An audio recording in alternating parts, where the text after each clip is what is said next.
Hi, my name is Linnell Tossi, and I am a small animal emergency and critical care veterinarian speaking today about rabies. What is rabies? Well, rabies is a zoonotic disease caused by the virus lysovirus. It is RNA enveloped, single stranded, and has an RNA genome. It is spread by the saliva of infected animals by a bite or a scratch. It affects the central nervous system, and all mammals can get rabies. So, how does rabies infect? Well, the bite of the infected that has the infected saliva is incubated in the muscle for about 20 to 90 days in humans, 3 to 8 weeks in dogs. It replicates in the muscles while it's there.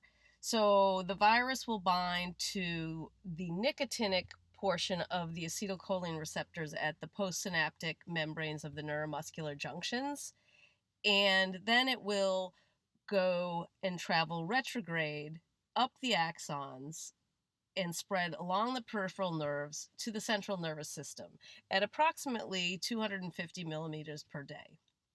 Once it's disseminated into the central nervous system, the human or animal gets either encephalitic rabies or paralytic rabies.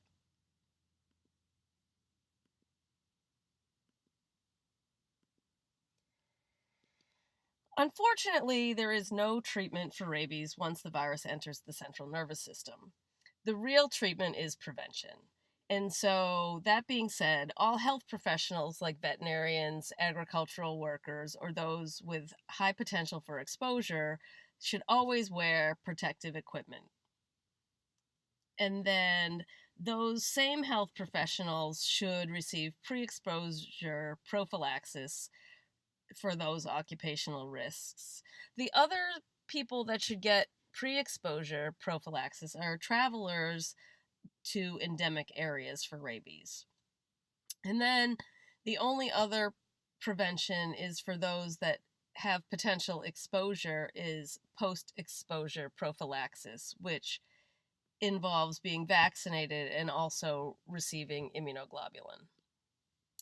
So, where is rabies located? Well, rabies is present on all continents except Antarctica, with the highest prevalence in Asia and Africa. And of those continents, the countries with the top three highest incidence of rabies are India, Vietnam, and Thailand. In the United States, the majority of rabies before 1950 was caused by domestic animals. But now more than 90% of our cases are wildlife, mainly wild carnivores, raccoons, skunks, foxes, coyotes, and dogs. And then we have a large prevalence of rabies in the bat population. Rabies outside the United States affects mostly poor and vulnerable populations in rural locations. Exposure to rabid dogs being 90% of the cause of human exposure to rabies and over 99% of human deaths. Approximately 55,000 deaths annually. 40% of all children under the age of 15 die from rabies in these countries outside the United States. And this is just a map of areas heavily infected with rabies. And I travel a lot to places outside the United States to help with rabies campaigns. Most recently, I was in Nepal, that has a very high incidence of rabies. So, some rabies facts. Scientists estimate that there are over 500 million dogs in the world, most of those being wild, roaming, free running dogs. So, eliminating rabies in dogs is the most cost effective way to prevent human rabies. And in order to do this, vaccination of the dogs would take approximately 70% of the dogs need to be vaccinated to successfully control the virus.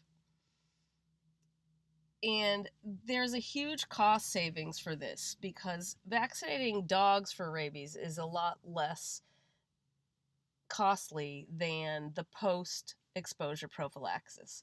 In the United States, approximately 40,000 people annually receive post exposure prophylaxis with a cost of upward of 500 million.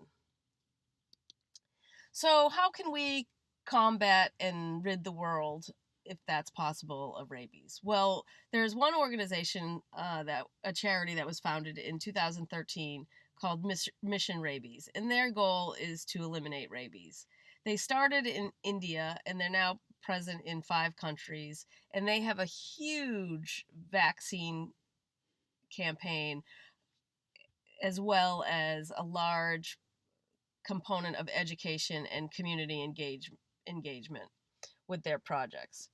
I volunteer with a group called World Vets, and we travel all over the world and help with mostly spay neuter assistance to help decrease the number of the wild free roaming animals. However, we do large vaccine campaigns as well. We're a network of thousands of veterinary volunteers from all over the world, and we deploy a veterinary team nearly every week of the year to countries around the globe. This is a most recent picture of a group of us in Nepal working with Sheena's Care. The Global Alliance for Rabies is a nonprofit organization that was founded in 2007 and is trying to eliminate deaths from canine rabies by the year 2030. And this work centers around the One Health approach. So groups like the World Health Organization, the CDC, Mission Rabies, World Vets are all encompassed in this global alliance goal to rid the world of rabies. So, September 28th each year is World Rabies Day, and this is an international awareness campaign coordinated by Global Alliance for Rabies Control. I think their first year was somewhere around 2003, and they chose September 28th each year because it is the anniversary of the death of Louis Pasteur. And I didn't go into all the details of the development of the vaccine, but Louis Pasteur was instrumental in the production and use of a vaccine for rabies, and he was one of the first to administer one that he had developed. So, in conclusion, rabies has been around since about 2300 BC. It's a zoonotic disease, it is deadly, and dogs are the main source of human deaths. And these deaths are preventable, and it will just take a One Health approach in order to rid the world of rabies.